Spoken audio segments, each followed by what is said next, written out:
I called my son Brandon just to ask when the wedding was. My daughter-in-law Ashley looked me dead in the eye with this ice-cold smile and said, "Oh, we already got married yesterday. We only invited special people." Those words just hit me like a ton of bricks.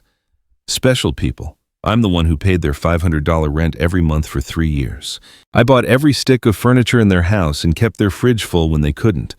And I wasn't special enough. I was just standing there in my own living room holding the phone. It felt like it weighed 1,000 pounds. I watched my son look anywhere but at me while Ashley just got comfy on the couch I paid for. The pink dress I'd bought for her wedding was just hanging in my closet, totally useless now. So were the new shoes and my whole dream of being there for my only son. I spent $200 on that dress thinking how great I'd look in the wedding photos. Photos I would never be in. For weeks I planned everything.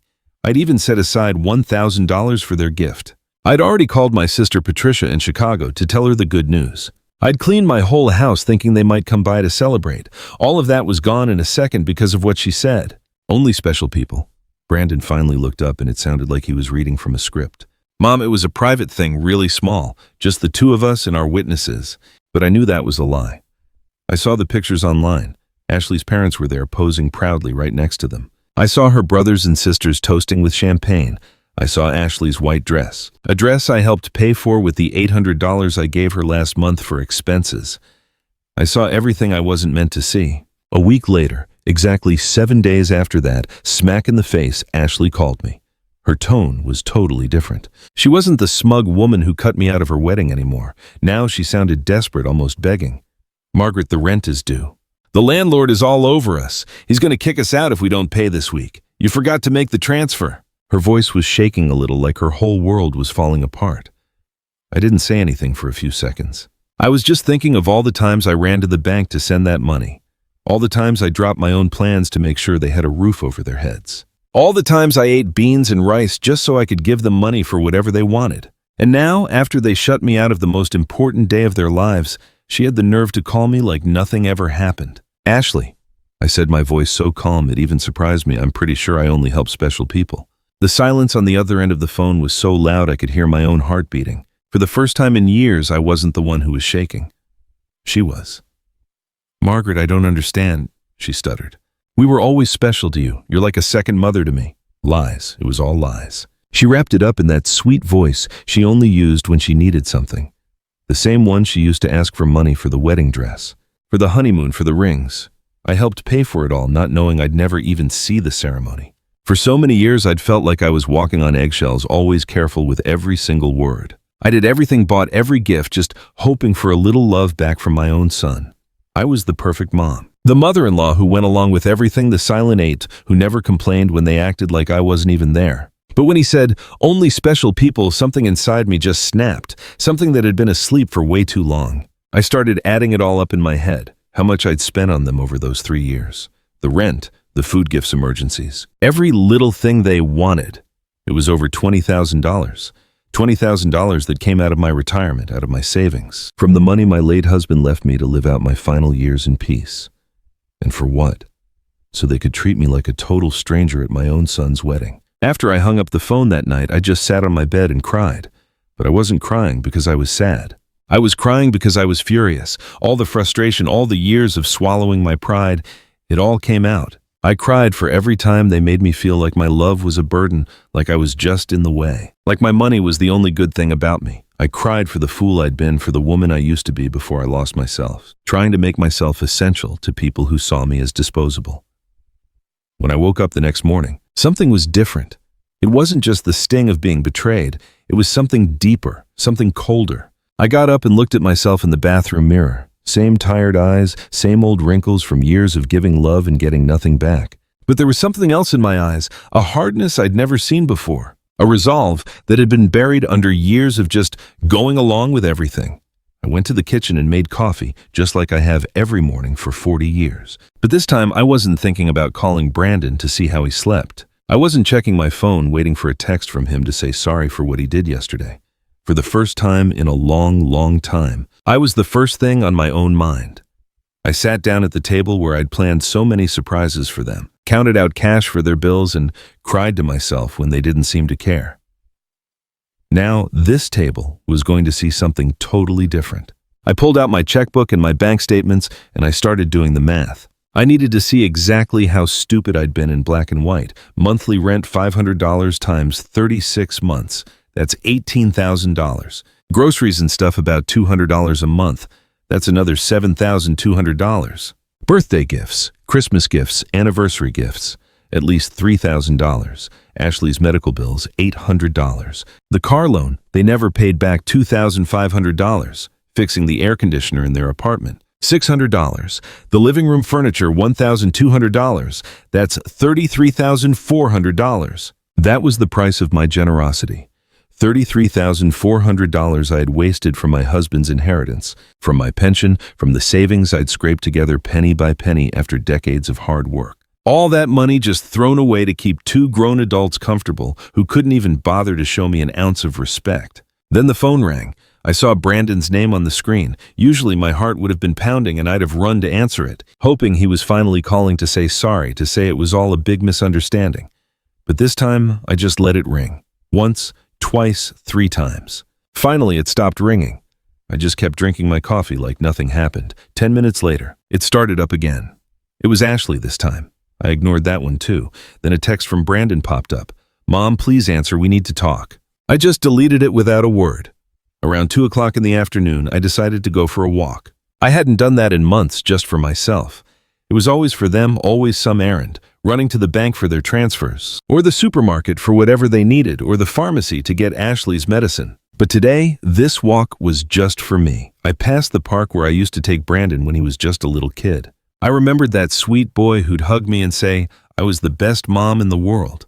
When did he become this person who treats me like a walking ATM? When did I start mixing up love with money? When did I start to think I had to buy my own son's affection? I ended up at the bank, the one where I'd set up all those automatic payments. I just stopped right in front of the doors. The manager, Mr. Thompson, saw me through the glass and waved. I've known the guy for years. He handled every single one of my transfers to Brandon and Ashley. He's watched my account get drained every month to fill theirs up. I walked inside and went straight to his office. "Mr. Thompson," I said, "I need to cancel the automatic transfers I have set up."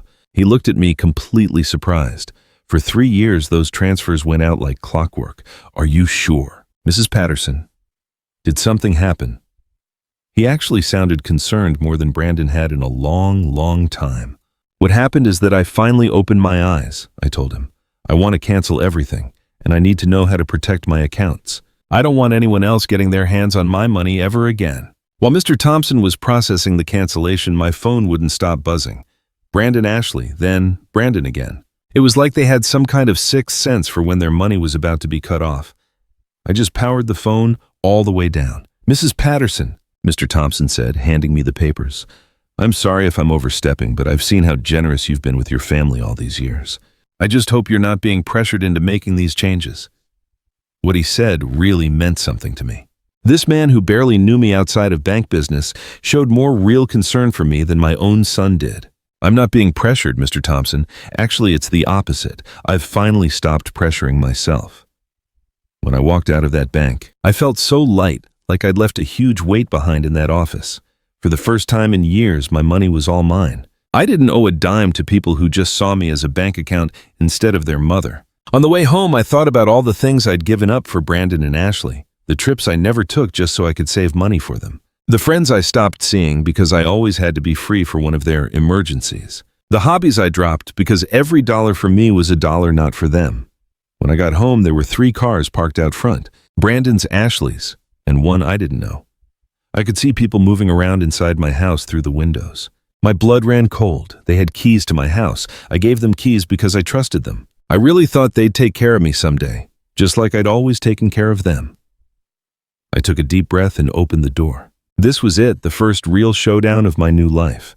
I opened my front door and walked into a scene I'll never forget. Brandon was slumped on my couch, head in his hands. Ashley was pacing like a tiger in a cage, and some older guy I'd never seen before was digging through papers on my dining room table. My papers, my private documents. "What's going on here?" I asked, and my voice came out louder than I meant it to. All 3 of them stared at me like I was breaking into my own house. Ashley spoke first, her voice filled with that same desperate panic I'd heard on the phone. "Margaret, thank God you're here. We have to talk. This is Mr. Harrison from the law firm we talked to about your situation." My situation, the words came out surprisingly calm. What situation? I'm doing just fine. Brandon finally looked up at me. His eyes used to be so innocent, but now all I saw was panic about money. Mom, we went to the bank. They said you canceled all the transfers. Mr. Thompson told us you blocked our access to your accounts too. We just don't get why you'd do that. Then Mr. Harrison, a guy in his 50s wearing a gray suit and a phony smile, walked up to me and held out his hand. Mrs. Patterson, I'm Mr. Pfizer, a family law attorney. Your children are worried about your mental state and they've asked me to look into things. I ignored his hand. I walked straight to my dining table and snatched up all my papers he'd been looking through without my permission. These are private. You have no right to go through them without asking me first. Mom, Brandon cut in using that smarmy voice he's gotten so good at. We're worried about you. You've been acting really strange lately. First, you cut us off financially with no explanation. Then you won't answer our calls. We think you might need to see someone. Ashley came over and tried to grab my hand, putting on that fake sweet act she only uses when she wants something. Margaret, sweetie, we know you've been under a lot of stress. Maybe being alone is getting to you more than you realize. It's normal to get confused at your age. That word confused set off alarm bells in my head. And just like that, I knew why the lawyer was here. This wasn't about helping me. This was about getting me declared mentally unfit so they could take control of my money. The same woman who said only special people were invited to her wedding was now treating me like a crazy old woman. I'm not confused, I said, and my firm voice shut everyone up. I'm thinking more clearly than I have in years, and you are all going to get out of my house right now. Mr. Harrison cut in with that calm, professional lawyer voice. Mrs. Patterson, I get that you're feeling overwhelmed, but your children have the right to step in if they think you can't handle your own money anymore. They've documented several behaviors that worry them. Behaviors that worry them? I let out a rough, nasty laugh. Like what? Deciding my own money is actually mine. Or deciding I'm done paying for the lives of two grown adults who treat me like dirt. Ashley shot up like I'd just slapped her. We never treated you badly. You're family. Everything you have is going to be ours one day anyway. We're just speeding things up.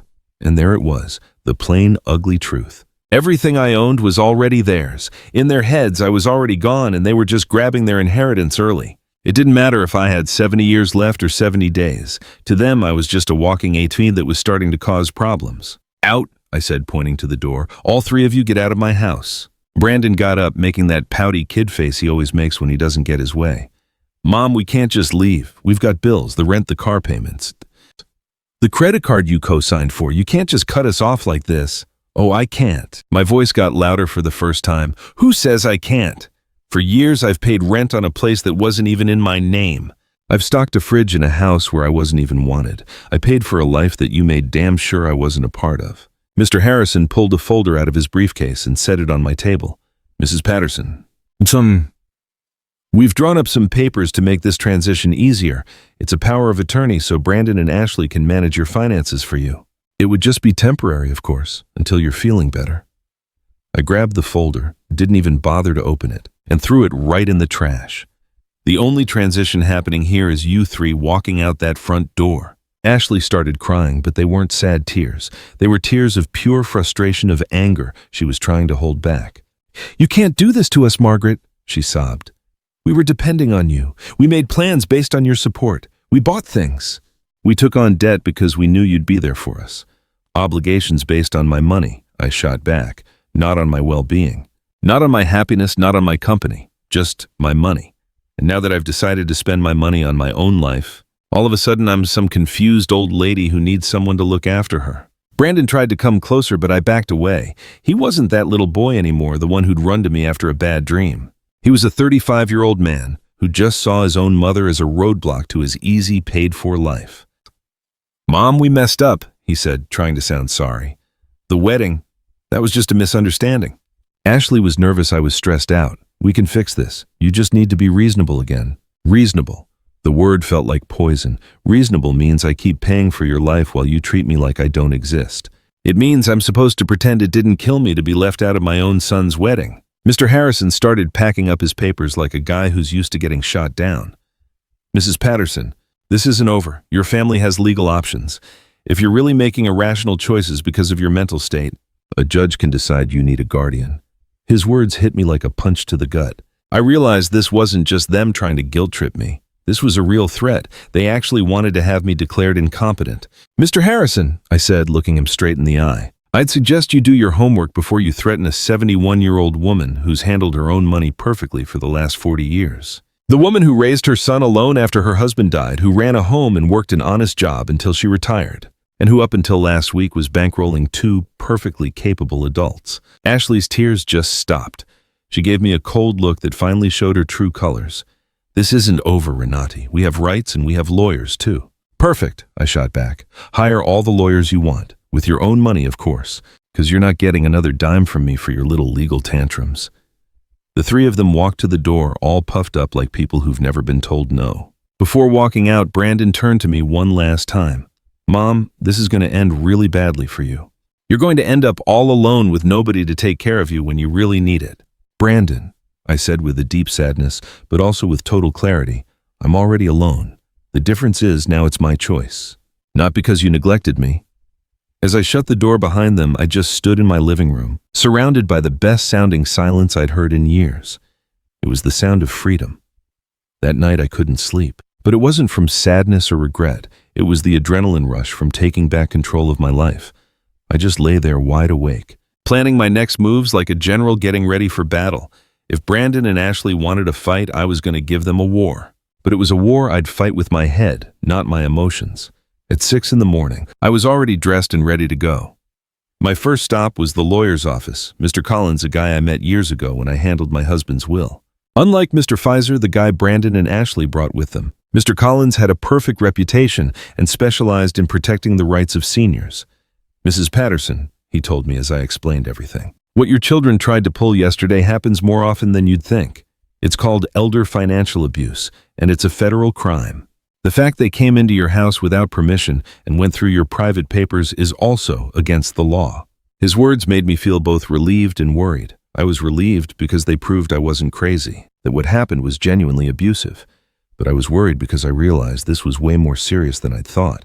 We have to document everything, Mr. Collins continued. Every transfer, every single gift. Every time they pressured you for money. We're also changing your will to protect your assets from any more attempts to manipulate you. We spent 3 hours going through my financial records. Mr. Collins whistled when he saw the total $33,400 in just 3 years. Mrs. Patterson, with this money, you could have been living comfortably, traveling, and actually enjoying your retirement. Instead, you paid for the entire lives of 2 adults who didn't even respect you enough to invite you to their wedding. When I left Mr. Collins' office, I had a solid plan. First off, I was changing all the locks on my house. Second, I was installing a security system with cameras to protect myself from any more surprise visits. Third, I was opening a new account at a different bank where they had no connections. And fourth, I was going to start living the life I'd put on hold for years. My next stop was the hardware store. The owner, Mr. Summer, had known me for years because I was always in there buying stuff to fix up Brandon and Ashley's apartment. This time was different. Mrs. Patterson, what can I do for you? Another problem with your son? He asked, and I could tell he'd seen this show before. No, Mr. Summer. This time it's about my house. I need to get all the locks changed, and I want the best ones you have. He looked surprised, but he didn't ask any questions. While I was picking out the locks, his son Ethan, who installs security systems, walked in. It was perfect timing. Ethan, I said, I also need to get security cameras installed. The whole setup. Money's no object. While they got everything ready for the next day's installation, I got a call from an unknown number. It was Ashley using someone else's phone because I'd blocked her after our fight yesterday. Margaret, it's Ashley. Please don't hang up. We need to talk this out like adults. So talk, I said, my voice cold. Listen, I know you're upset about the wedding. It was a mistake. Brandon and I talked and we want to make it right. How about we have a special dinner at your place to celebrate with you? We can cook together like the old days. She was laying it on so thick I almost laughed. Ashley, how much rent do you owe exactly? The silence on her end told me I'd hit a nerve. Well, it's 2 months, $1,000, but that's not why I'm calling. Margaret, we really miss you. Do you miss me or my money? I asked point blank. Both. She answered with shocking honesty. Margaret, I'm not going to lie. Yeah, we need your financial help, but we love you. 2, you're important to us. If I'm so important, I said, why wasn't I important enough to be at your wedding? Why am I not important enough for a call that isn't about money? When was the last time you just called to see how I was? More silence. We both knew the answer, never. Ashley, I'm only going to say this once. For 3 years, you've treated me like a walking ape. You used me. You ignored me. You made me feel small. And then you gave me the ultimate slap in the face. Now that the money's gone, you suddenly remember you love me. Margaret, please. I cut her off. No, there's no please anymore. You made your choice when you decided I wasn't good enough for your wedding. Now, I'm making mine. I hung up and turned my phone off. I didn't want any more interruptions on my day of freedom. That afternoon, I went to the beauty salon I hadn't set foot in for over a year. I always had to cancel because Brandon or Ashley had some emergency, and the money I'd put aside for me always went to them. Mrs. Patterson, Jennifer, my favorite stylist, called out, "What a surprise, I thought you'd forgotten about us." I didn't forget you, Jennifer. I just forgot that I deserve to be pampered too. I got the Works Cut Color Manicure Pedicure. For the first time in years, I spent money on myself without feeling a drop of guilt. While Jennifer did my hair, she told me all about her life, her kids, her dreams. It felt so good to have a conversation that wasn't all about Brandon and Ashley's problems. "You look beautiful, Mrs. Patterson," she said when she was done, "but it's more than that. You look so relaxed. Did something good happen?" "Yeah, Jennifer. I finally figured out how to say no. When I got home that afternoon, there was a car I didn't recognize parked out front. My heart started pounding for a second, thinking Brandon and Ashley might have come back with backup, but when I got closer, I saw an older woman sitting on my porch steps. "Mrs. Patterson," she asked when I got out of my car. "Yeah, that's me. Can I help you?" "I'm Eleanor Mitchell. I live right next door. We've been neighbors for years, but we've never really had a chance to talk. Yesterday, I heard some really loud yelling from your house and I got worried. Is everything all right?" Her genuine concern really got to me. Here was a stranger who cared more about how I was doing than my own son. "Please come on in. Mrs. Mitchell, I'll make you some coffee and I'll tell you a story you're not gonna believe." While I made the coffee, I told her everything. Eleanor just listened without interrupting, nodding every now and then. And when I finished my story, her eyes were full of tears. "Mrs. Patterson," she said, "you absolutely did the right thing. I went through something like this with my own daughter about 5 years ago. I also used to think it was my job to pay for her adult life. I also believed she wouldn't love me if I didn't give her money. So what happened, I cut her off when I realized she only called when she needed something. At first it was awful. She threatened me, tried to emotionally blackmail me, did everything to make me feel guilty. But after about 6 months, my daughter called to actually apologize. Now we have a real relationship based on love, not money. Her story gave me so much hope and proved that I'd made the right call. Do you think Brandon and Ashley will ever get it? Maybe, maybe not. She answered, being totally honest. But that's not your problem anymore, Mrs. Patterson. Your job now is to live your own life. That night, for the first time in 3 years, I went to sleep without worrying if Brandon and Ashley had money for rent or for food, or for whatever else they wanted. I went to bed thinking about me, my own plans, my future, and I slept better than I have in years. The next morning, Ethan and Mr. Summer showed up at 8 o'clock sharp to change the locks and put in the security system. While they were working, my phone just kept ringing with unknown numbers. It was Ashley still trying to get a hold of me from different phones. But I'd learned a new trick: just ignore any calls I didn't want to take. "Mrs. Patterson," Ethan said, as he was putting in the cameras, "this system will give you total peace of mind. You can see right on your phone who's coming to the house even when you're not home. And if anyone tries to break in, it automatically sends an alert straight to the police." I couldn't help but see the irony. I was putting in a security system to protect myself from my own son, but it didn't hurt as much as it would have before. It was just something I had to do to keep this new peace I'd found. While the guys were working, I decided to do something I hadn't done in years. I called my sister Patricia in Chicago. We'd kind of lost touch. Every time we talked, all I did was brag about Brandon and Ashley's so-called successes, about how much money I was spending on them, and how proud I was that I could help them. I realized now our talks had just turned into financial reports pretending to be family updates. "Margaret," Patricia answered, and she sounded really surprised. "Hey, sis, how have you been?" "We haven't talked in months. I'm doing great, Patricia. Better than ever, actually. I'm calling because I've finally woken up." I told her everything right from the start. The secret wedding, how humiliated I was. The meeting with the lawyer, and my decision to cut them off. Patricia just listened, didn't say a word. And when I finished, her answer really surprised me. "Margaret, it's about damn time. Every time we talked, it just killed me to hear you go on about all the money you gave them. Like you could put a price tag on love. I always wanted to say something, but I never knew how." "What did you want to tell me?" I asked. That Brandon never said one loving thing about me when she saw him at family get-togethers. It was always, "My mom helped me with this," or "My mom bought me that." Never, I miss my mom or I love my mom. It was like I was just his personal bank. Not a real person. Her words stung, but it was a pain I needed to feel. Like when a doctor cleans out a bad wound. It hurts, but you know it's helping you heal. You know what else I noticed? Patricia kept going. Ashley always talked about you like you were already gone. It was, when Margaret's not around anymore, we can redo her house, or when we get the inheritance. We'll invest in this business. It was like they were just waiting for me to die so they could really start living.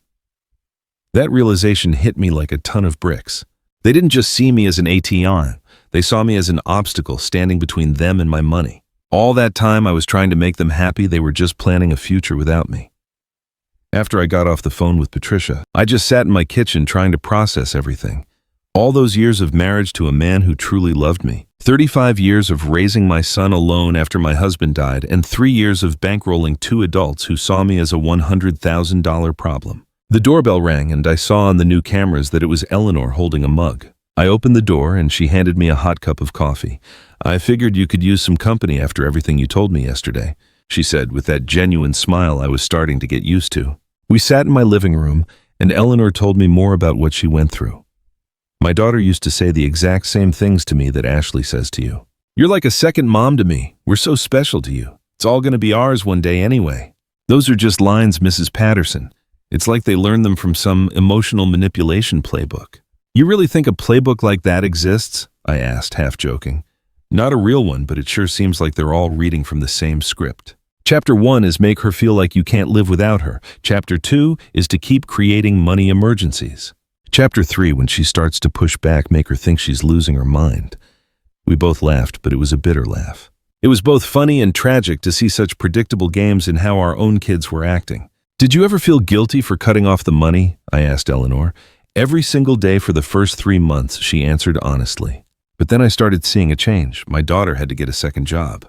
Her husband stopped golfing every weekend and started looking for extra work. They learned to live on what they actually earned. And more importantly, they learned I was a person, not just a piggy bank. That afternoon, I decided to do something I'd been putting off for years. I was going to visit my husband's grave.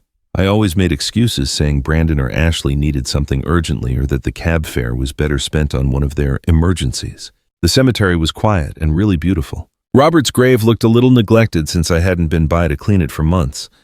I sat on the grass next to his headstone and just talked to him like he was still here. Robert, honey. I think I kind of lost myself for a while. After you were gone, I poured everything I had into Brandon. I wanted to be the best mom ever, thinking he wouldn't have a dad around. But I guess I forgot who I was along the way. The wind was blowing softly, and for a second, it really felt like he was listening. Our son, he's turned into someone I don't even know anymore. Or maybe he was always this way and I just refused to see it. And his wife, well, you know what she's like. The money you left for me so I could live a quiet life. I used it all to take care of them. But that's over now, honey. I've learned my lesson. I cleaned up his grave, put some fresh flowers out, and just stayed there for another hour enjoying the quiet. For the first time in I don't know how long, I wasn't rushing to get home to fix some new mess for Brandon and Ashley. But when I did get home, there were 3 cars parked out front again. My heart started pounding, but this time I was ready. My cameras showed it was Brandon, Ashley, and 2 other people I'd never seen before. They all looked worked up, talking and pointing at my house. I didn't even get out of the car. Instead, I called my lawyer, Mr. Collins. Mr. Collins, they're here again. This time they brought more people. What do I do? Stay in the car, Mrs. Patterson. I'm on my way and I'm calling the police. After we talked yesterday, I filed for a temporary restraining order. They aren't allowed on your property. Just a few minutes later, Mr. Collins showed up with 2 police cars. I watched the cops talk to Brandon and Ashley. I could see my son waving his arms around, all angry. And of course, Ashley was crying again. But her tears didn't do anything to me this time. One of the officers walked over to my car. Ma'am, it's safe for you to get out now. Your visitors are about to leave. As I got out of the car, Brandon yelled at me from the street. Mom, this is ridiculous. We're your family. You can't just call the cops on your own son. Brandon? I said, and I was surprised at how calm I sounded. Family doesn't threaten to sue you saying you're crazy. Family doesn't just break into your house without asking. And family doesn't treat their own mother like a walking ape. Then Ashley started screaming from across the street. You're going to pay us every penny you owe us. We've got bills you co-signed. You can't just walk out on us like this. Mr. Collins stepped in. Mrs. Mitchell, from now on, all communication needs to go through my office.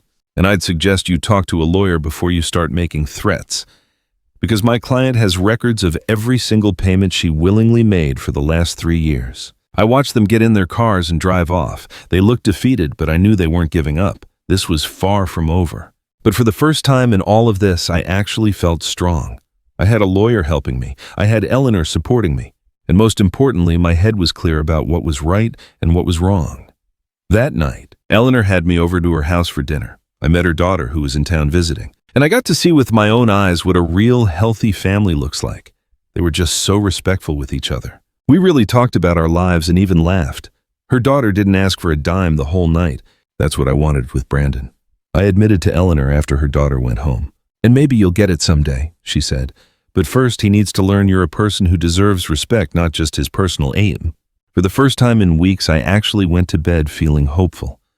The next few days were quiet, almost too quiet.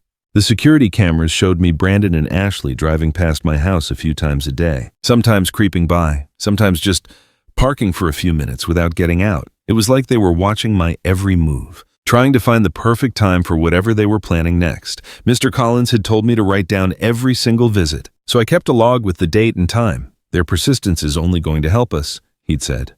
"Every time they show up after being told to stay away, it just makes our case for a permanent restraining order even stronger." On Friday morning, I was just trying to have a peaceful breakfast when my doorbell rang. The camera showed a well-dressed young woman holding a folder with a practiced professional smile. I didn't know her, but the way she stood there told me this wasn't a social call. "Good morning, Mrs. Renati Patterson," she said as soon as I opened the door. "I'm a social investigator from the Office of Senior Services. We've received a report that you might be in a vulnerable situation, and we need to perform a wellness check." My blood ran cold. Brandon and Ashley had just taken things to a whole new level. This wasn't about their lawyers anymore. Now they were getting the government involved. "Can I see your ID?" I asked, trying to keep my voice from shaking. Of course. She showed me an official ID that looked real enough. "I'm Mrs. Johnson, a social worker. May I come in and speak with you?" I let her in. I knew that saying no would just make things worse for me. Mrs. Johnson sat in my living room and pulled a form from her folder. "Mrs. Patterson, we've received reports that you've shown major changes in your financial behavior, that you've cut off all communication with your family, and that you're showing signs of paranoia by installing all these security systems. We were also informed that you have refused medical and legal assistance from your loved ones." Every word was carefully picked to paint me as some confused old woman who'd lost her mind. I could just hear Ashley in those words. She was always good at twisting things to get exactly what she wanted. "Miss Johnson," I said, trying to sound as dignified as I could, "I'd like to call my lawyer before answering any questions." "Ma'am, this isn't a legal interrogation. This is just a wellness check. If you have nothing to hide, it shouldn't be a problem to talk to me." That line, "if you have nothing to hide," it made my blood boil. It's the same thing bullies always say to get away with their snooping. If you're innocent, you shouldn't care about them violating your privacy. "Miss, I'm calling my lawyer. You can either wait here or come back another time. But I won't answer a single question without him present." I called Mr. Collins, and he was there in 20 minutes. When he walked in and saw the social worker, his whole expression hardened. "Miss Johnson," he said after he checked her ID, "you'd better have a court order to be here because my client is under my legal protection, and this unauthorized investigation is harassment." "Sir," Mrs. Johnson said, but she didn't sound as confident as before. "We've had reports from concerned family members about her well-being. It's our duty to investigate." "What family?" Mr. Collins asked dryly.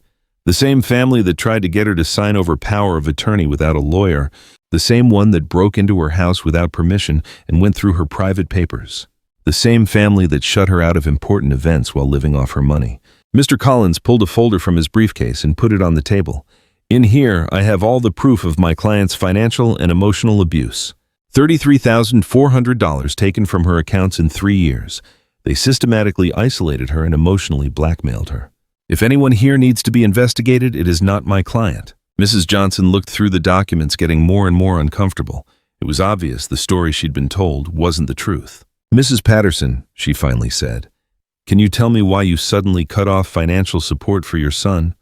"Because I finally found out they were using me," I replied simply. "Because I realized that to them I wasn't a mother. I was just a bank account. Because I was tired of paying for the lives of people who only saw me as a problem. But don't you feel it's your responsibility to help your family?" That question really set me off. Miss Johnson, my responsibility as a mother was to raise my son until he was 18, educate him, and give him the tools to be an independent adult. My son is 35 years old, he's married, and he's perfectly capable of supporting himself. Paying for his adult life isn't my responsibility, it's my choice, and I've chosen to stop doing it. Mr. Collins jumped in. Ms. Johnson, would you say it's normal for a 35-year-old man to not be able to pay his rent without help from his 71-year-old mother? Mrs. Johnson didn't answer right away. I could see she was rethinking the whole situation. Mrs. Patterson, she asked after a moment, do you handle all of your own finances? I can show you my bank statements, my investments, my tax payments. Everything's up to date and in perfect order. Do you live independently? As you can see, I keep my house clean. I take care of myself. I drive my own car. I have good relationships with my neighbors. Do you take any medication? Just vitamins and an aspirin now and then. I don't have any medical issues that need medication, Mr. Collins added. My client just had a full medical exam for our legal case. She's in perfect mental and physical health. Mrs. Johnson closed her folder. Mrs. Patterson, based on our conversation and the documents I've looked over, I don't see any sign that you're at risk or need any kind of intervention. I'm closing this case. After she left, Mr. Collins and I were quiet for a few minutes. Renat, he finally said, this is only going to get worse. Brandon and Ashley are spending money they don't have hiring professionals to try and have you declared incompetent. Does that mean they're desperate? That's exactly what it means. What else can they do? They could try to sue me, say I'm incompetent. It's expensive and hard to win. But if they find a sympathetic judge and a shrink who'll testify for them, they could get a guardian assigned to me. The thought terrified me. They could take control of all my money. They could try. But we have solid proof that you're perfectly fine and that they're just motivated by greed, not real concern. That afternoon, I called Patricia to vent. Sister, she said after I told her everything, do you see how far they're willing to go for money? They're risking their family over this.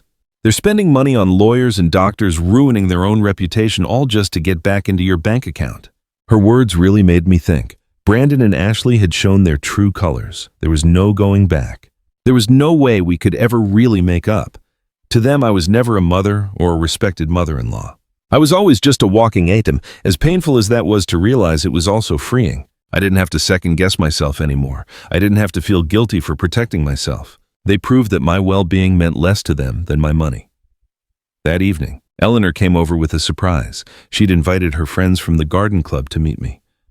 Margaret, she said, introducing me. These are my friends Jennifer, who you already know from the salon, Maria Carmen, and Dorothy.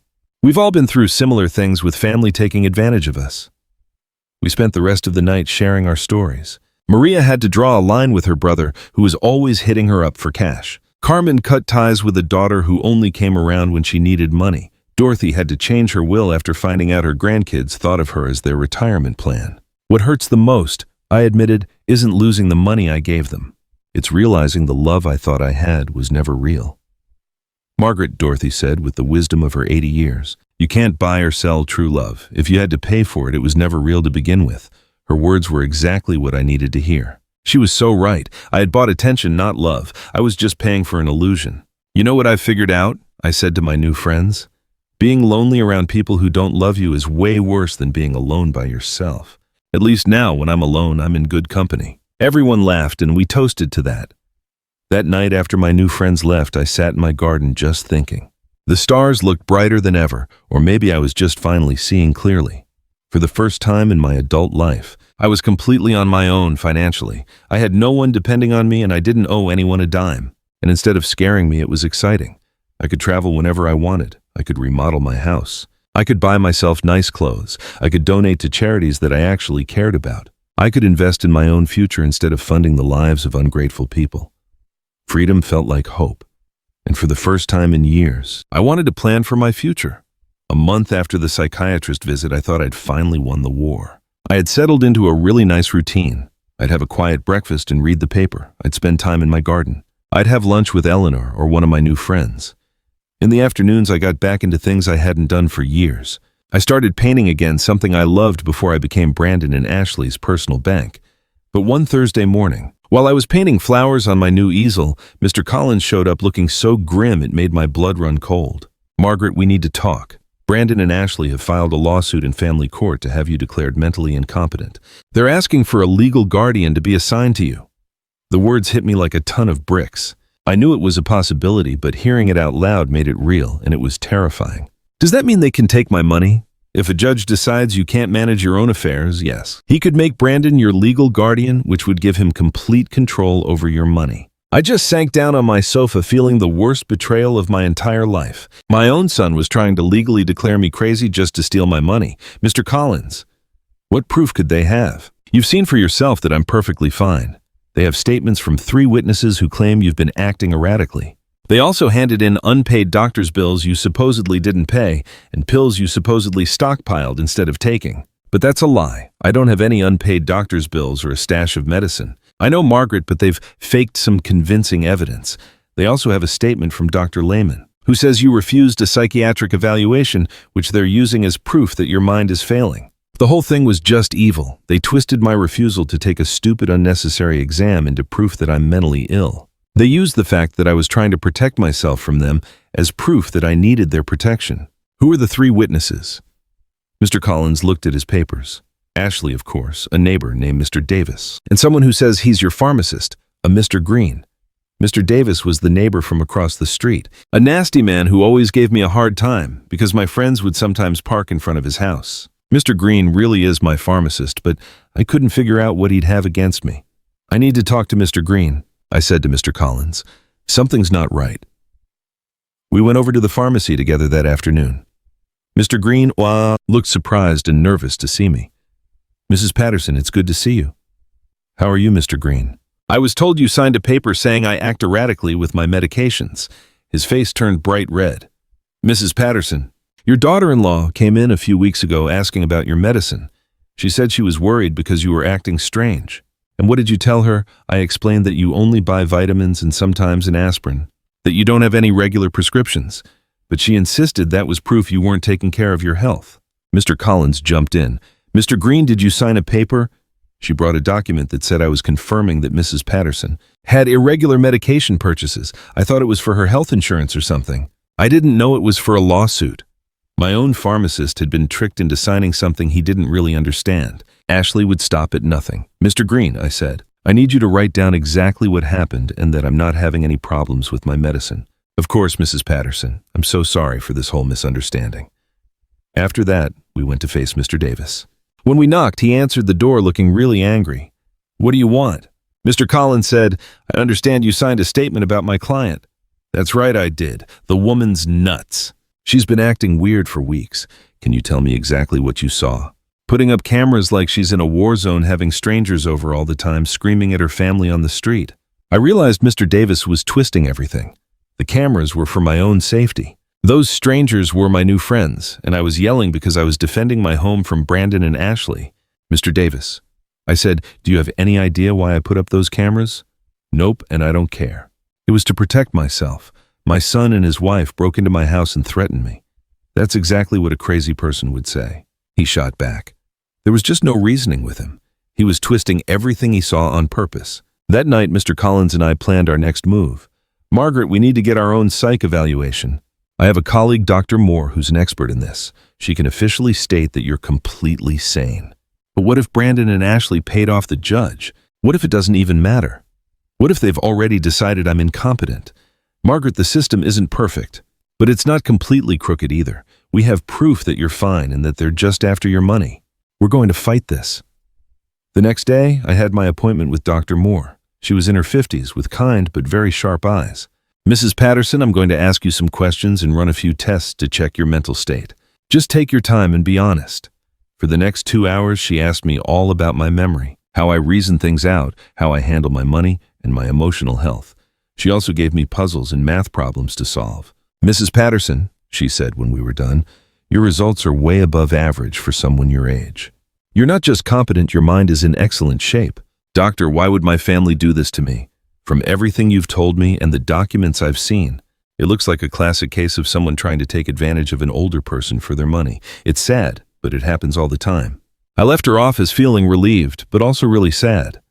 It was good to have a doctor confirm I wasn't crazy, but it also meant this lawsuit was really happening, and I had to fight it. That afternoon, Eleanor called an emergency meeting with all our friends from the garden club. When I told them my own family was suing me, everyone was furious. Margaret Maria said, we'll all testify for you. We've been with you for weeks and anyone can see you're doing just fine. Better than fine, Jennifer added. You're sharper and tougher than a lot of 40-year-olds I know. Dorothy, with all her 80 years of wisdom, took my hands and said, Margaret, honey, what your kids are doing isn't new. For years and years, greedy kids have tried to say their parents are crazy just to get their hands on the money. But you've got something a lot of them didn't have. You have proof, you have a lawyer, and you have friends who can speak up for you. Her words really gave me hope. I wasn't in this fight by myself. I had a whole crew of strong women who saw what I'd been through. You know what the saddest part of all this is? I told her. Brandon and Ashley are willing to burn every bridge with me for money, even if I wanted to forgive them for all of it. There's no coming back from this. And maybe that's for the best, Jennifer replied. At least now you know who they really are, and you know what you have to do. That night, for the first time since this nightmare started, I really let myself cry, not because I was sad, but because I was grieving. I was saying goodbye for good to the son I thought I had, to the dream of a loving family, to the lie that they loved me back as much as I loved them. But something else sparked in me, a rock-solid decision not to let them take my money, my dignity, or my freedom. The war had officially started and I was ready to fight. The court date was set for 3 weeks later. I woke up early, put on my best black suit, and stared at myself in the mirror with a fire I'd never felt before. Today wasn't just about my sanity. It was about my dignity as a person, my right to live without being pushed around. And whether I was worth more than my bank account. Mr. Collins came by at 7 in the morning to go over our plan one last time. Margaret, remember the pressures on them. They're the ones who have to prove you're incompetent. We just have to show that you're not. What if the judge is already on their side? I asked. Judge Anderson is known for being fair. I looked into his past cases and he doesn't just automatically side with families. He's committed to protecting the rights of seniors. We got to the courthouse at 9 in the morning. In the hall, I saw Brandon in a new suit he probably bought just for this, and Ashley dressed in black like she was at a funeral. Maybe it was the funeral for our family. When our eyes met, Brandon looked away, but Ashley stared right back at me so cold it confirmed that to her, this was nothing more than a business deal. Their lawyer was an older, sharp-looking man with the confidence of someone who's won these kinds of cases before. When he started talking, his game plan was obvious. Paint me as a confused old woman who is being manipulated by strangers to turn against her own family. Your Honor, he said in a serious tone, Mrs. Margaret Patterson has shown a serious mental decline over the past few months. She's cut off her family from all financial support with no good reason. She's installed security systems she doesn't need out of paranoia and has cut herself off from her loved ones, influenced by neighbors and lawyers who are clearly taking advantage of her. Every single word he said was carefully chosen to make me taking back control of my life sound like I was losing my mind and my newfound freedom sound like I was someone's puppet. Ashley was the first one to speak, and her performance was worthy of an award. She cried while she described how much I'd changed. They talked about how I'd gotten hostile and paranoid, how I'd cut myself off from my loving family.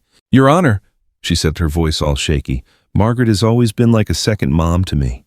Watching her mind slip away has been just awful. We just want her to get the care she needs. Lies all wrapped up in perfect, convincing tears. But when Mr. Collins started questioning her, her story began to fall apart. Mrs. Schuster, can you tell the court the last time you called my client without asking for money? Ashley fumbled. Well, we always talk about lots of things. Can you give me a specific date? I don't remember exact dates. Is it true that you and your husband got married and didn't invite my client? It was a very small ceremony. Is it true that when my client asked about the wedding, you told her you'd only invited special people? Ashley's face went bright red. Those words were taken out of context. And what's the right context for telling your mother-in-law she isn't a special person? She couldn't come up with a real answer. Brandon was next. Seeing him on that stand, swearing to tell the truth just before lying about my mind, was one of the worst moments of my life. This was the boy I raised on my own, the one I'd given my whole life to. My mom's always been really generous with us, he testified. But lately, she's been acting weird and not making sense. We think people are manipulating her, taking advantage of her. When Mr. Collins cross-examined him, the whole act fell apart. Mr. Patterson, how much money have you gotten from your mother in the last 3 years? I don't know the exact amount. Does $33,400 sound about right? Maybe. She's always been generous. And how many times have you visited your mother without asking for money? The silence was deafening. Is it true that you and your wife went into my client's house without permission and looked through her private papers? We were worried about her.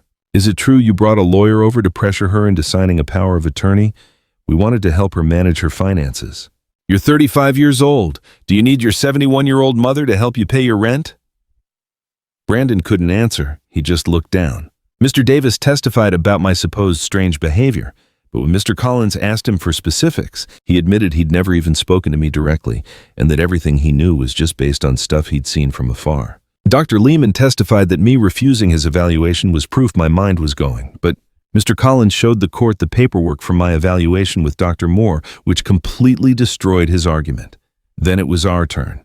Mr. Collins first called Mr. Green my pharmacist. He explained how they'd tricked him into signing a paper that twisted the truth about my prescriptions. Dr. Moore testified that I was in great mental shape and showed the perfect results from my cognitive tests. Mr. Summer from the hardware store testified I was completely competent and explained that my choice to cancel the automatic payments was perfectly logical and handled correctly. Eleanor and my friends from the garden club testified about how clear-headed I was about the new energy I had and my ability to have any kind of a social life. Then it was my turn to speak. I stood up straight and walked to the witness stand, feeling the weight of my 71 years, all the wisdom I'd earned through pain, and all the strength I'd found in hard times. Mr. Collins walked me through it, letting me tell the whole story. The $33,400 they blew through in 3 years. The shame of not being invited to the wedding. The way they always messed with my head, invaded my privacy, and made legal threats. Mrs. Patterson, Mr. Collins finally asked, why did you cut off your son and daughter-in-law? Because I finally realized what they were giving me wasn't love. I said, my voice clear and strong. It was a business deal, pretending to be a family. They were happy to take my money, but they didn't want me. He asked if I regretted it. My only regret is that I waited so long to do it.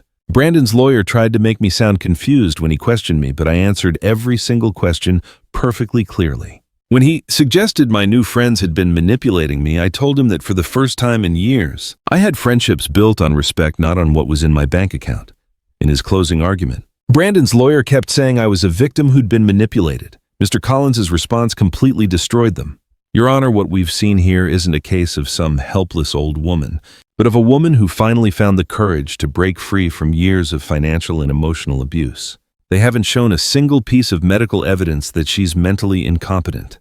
What they have shown is that they're angry their meal ticket has decided to use her right to protect her own money. Judge Anderson went into his chambers for 2 hours that felt like 2 years. When he came back, his face was serious. After looking over all the evidence, he started, it's obvious to this court that Mrs. Margaret Patterson is completely of sound mind. Professional psychiatric reports all confirm she is competent.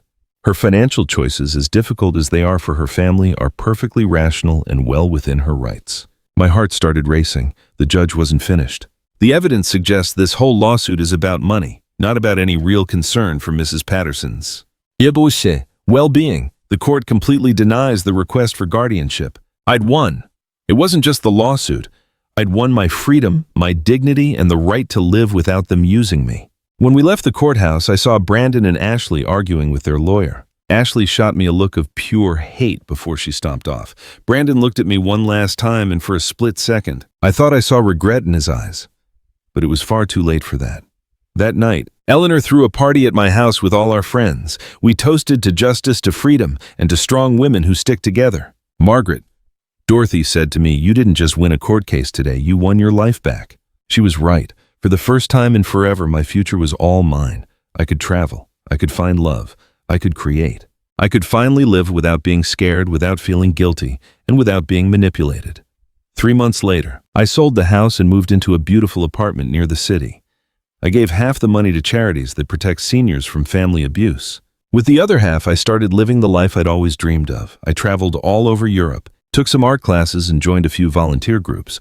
I never heard from Brandon and Ashley again. I heard from some people that they had to move into a smaller apartment and that Ashley got a job for the first time in years. Maybe the hard times would teach them what my generosity never did, the value of honest work and being on your own. Some nights when I look up at the stars from my new balcony, I think about the woman I was a year ago, so scared, so manipulated, believing I had to buy love. That woman is gone.